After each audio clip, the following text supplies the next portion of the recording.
सांगली नागपंचमीच्या पार्श्वभूमीवर शिराळ्यात पोलिसांचा route march पार पडला। शिराळ्यातील जगप्रसिद्ध असणारी नागपंचमी उद्या कायद्याला अनुसरून साजरी होत आहे। या अनुषंगाने शांतता राखावी म्हणून शिराळा पोलीस स्टेशन व सांगली पोलिसांच्या वतीने रूट मार्चचे आयोजन करण्यात आले होते। नागपंचमीच्या पार्श्वभूमीवर शिराळा आणि सांगली पोलिसांचा मोठा पोलीस बंदोबस्त तैनात असणार आहे। याशिवाय वन विभागाचे अधिकारी देखील तैनात असणार आहेत। कोणताही अनुचित प्रकार घडू नये यासाठी पुरेपूर खबरदारी प्रशासनाकडून घेतली जात आहे।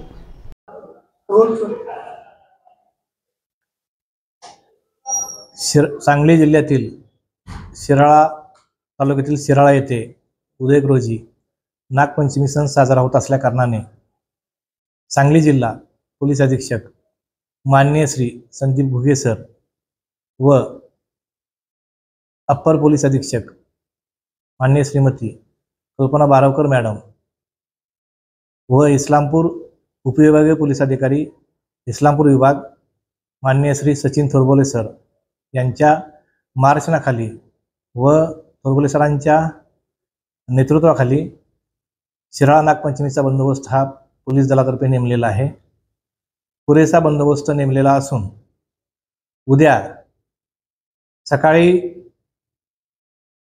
पासून जो बंदोबस्त लागणार आहे त्यामध्ये पेटनाका ते शिराळा ही एकेरी वाहतूक चालेल।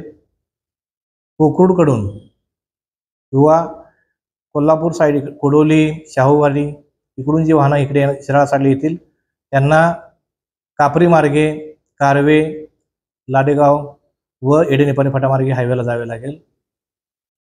पेटनाका ते शिराळा ही जी वाहनं येतील व कोडोली शाहूवाडीकडून जी वाहने येतील या वाहनांची पार्किंगची सोय बाहेरच केलेली आहे। पेटनाकाकडून जी वाहने येतील ती ITI कॉलेज तसेच पुढे सत्संग इथे पार्किंग केली जातील। कापरी साईडनं जी वाहने येतील ते संपूर्ण रोडला जी मोकळी जागा आहे तिथे पार्किंग केली जातील। शिराळामध्ये कोणतेही वाहन सोडलं जाणार नाही, त्यासाठी पूर्णपणे बाहेरून बॅरिकेटिंग केलेलं आहे। तसेच आज आम्ही संपूर्ण शिराळाच्या मिरवणूक मार्गावरती सांगली जिल्हा पोलीस दलाचे पोलीस व अधिकारी व अंमलदार तसेच वन विभागाचे अधिकारी व अंमलदार यांच्यासह रूट मार्च घेतलेला आहे। आज आमचं सर्व पोलिसांचं ब्रीफिंग, रूट मार्च आणि रिहर्सल हे चालू आहे। बंदोबस्तामध्ये कायदा व सुव्यवस्था अबाधित राहावी त्यासाठी सर्व शिराळाचे ग्रामस्थांना नागराज मंडळांना विनंती आहे की त्यांनी पोलीस प्रशासनाला सहकार्य करावे।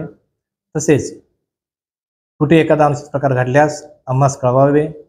ध्वनी प्रदूषणाच्या अनुषंगाने आम्ही 10 ध्वनी प्रदूषण विरोधी पथक नेमलेले आहेत। धन्यवाद।